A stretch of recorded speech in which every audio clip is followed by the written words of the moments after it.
Adapun beberapa bentuk salawat yang tersebar di masyarakat, yang bahkan mengalahkan salawat yang berasal dari Nabi SAW, itu perlu diluruskan. Kita ingin negeri kita bersalawat dengan salawat yang diajarkan Rasul SAW. Salawat yang paling baik. Yang pertama yang kita lihat ada salawat tibbil qulub, salawat obatnya hati. Allahumma salli ala Muhammadin tibbil qulubi wa dawaiha wa afiyatil abdani wa shifaiha wa nuril absari wa diyaiha wa ala alihi wasallam. Ya Allah, berikan salawatmu kepada Muhammad alaihi salatu wasallam, obatnya hati, pengobatan buat hati. Kemudian beliau juga penyembuh buat badan kita, pemberi afiah buat badan kita.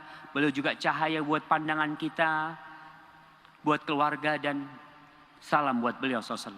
Para ulama mengkoreksi. Yang pertama, salawat ini jelas bukan dari Rasul SAW. Nah, bukan dari Rasul SAW. Kalau bukan dari Rasul SAW, maka perlu dikoreksi. Ada apa nih? Kenapa kok ini lebih laris lagi dipakai oleh orang daripada salawat yang diajarkan Rasul SAW? Sebagian ulama mengatakan di sini ada pengkultusan Nabi yang tidak seharusnya. Nabi tidak mau dikultuskan.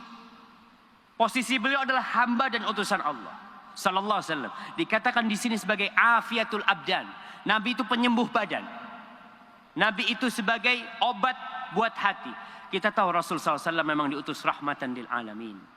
Tapi yang terbaik tetaplah kita baca yang diajarkan oleh Rasul SAW. Yang kedua yang banyak terkenal juga ada salawat fatih.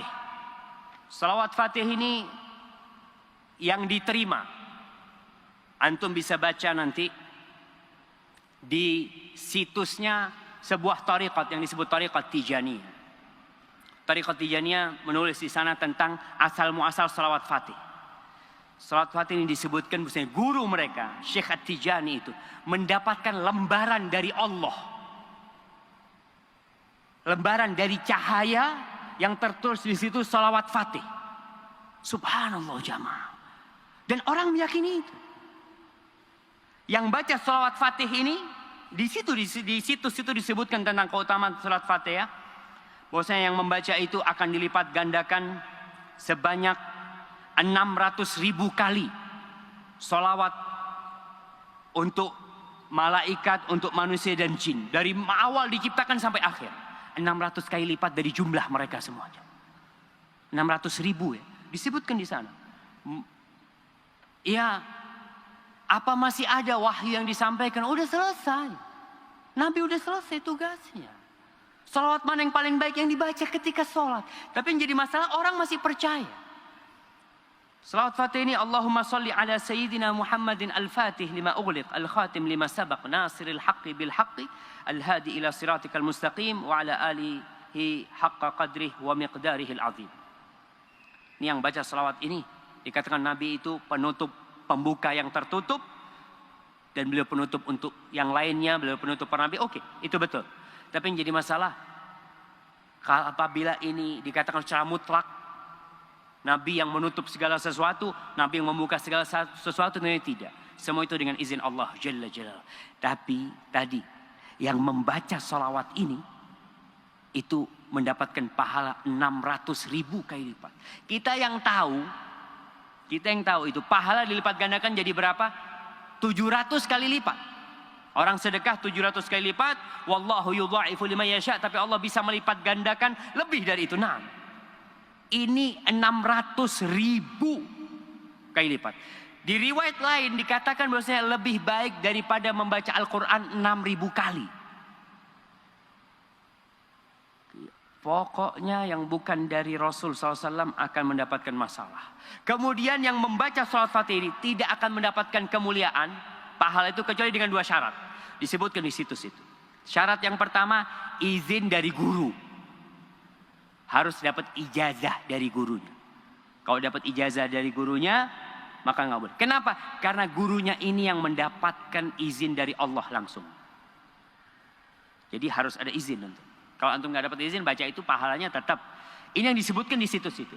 Syarat kedua, meyakini nih ya terus itu i'tiqadul musalli annaha laysat min ta'lifil bashar.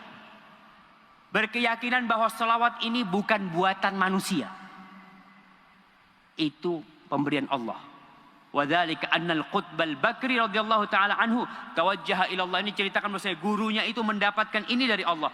Fi sahifatin min nur.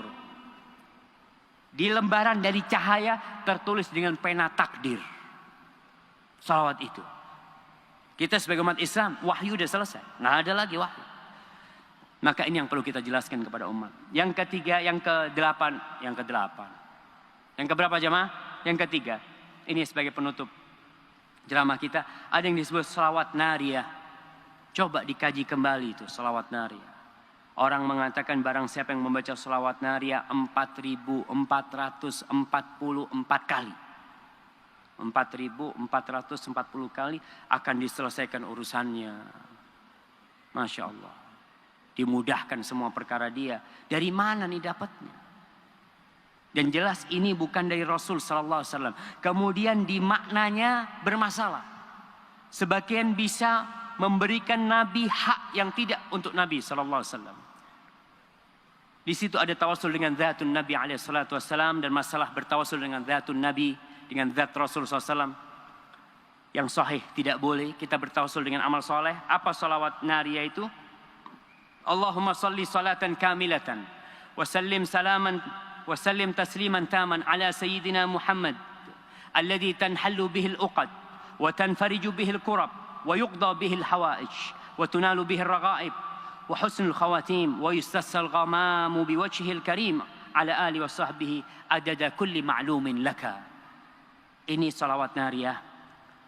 Kalau kita mengatakan, nanti ada orang yang mengatakan, Ustaz, ada ulama-ulama yang membolehkan membaca itu. Taiblah. Kita ini daripada ribut, daripada umat Islam berpecah belah, kita ikut Rasul sallallahu alaihi wasallam. Udah capek umat Islam berpecah belah dengan masalah-masalah yang memang dipermasalahkan. Ketika kita ikut Rasul sallallahu alaihi wasallam, kita baca selawat Ibrahimiyah. Apa kau tidak yakin Ibrahimiyah lebih afdal dari ini? Apa kau mengatakan ini lebih afdal dari Ibrahimiyah? Maka tatkala itu kita akan bermasalah dengan Rasul SAW.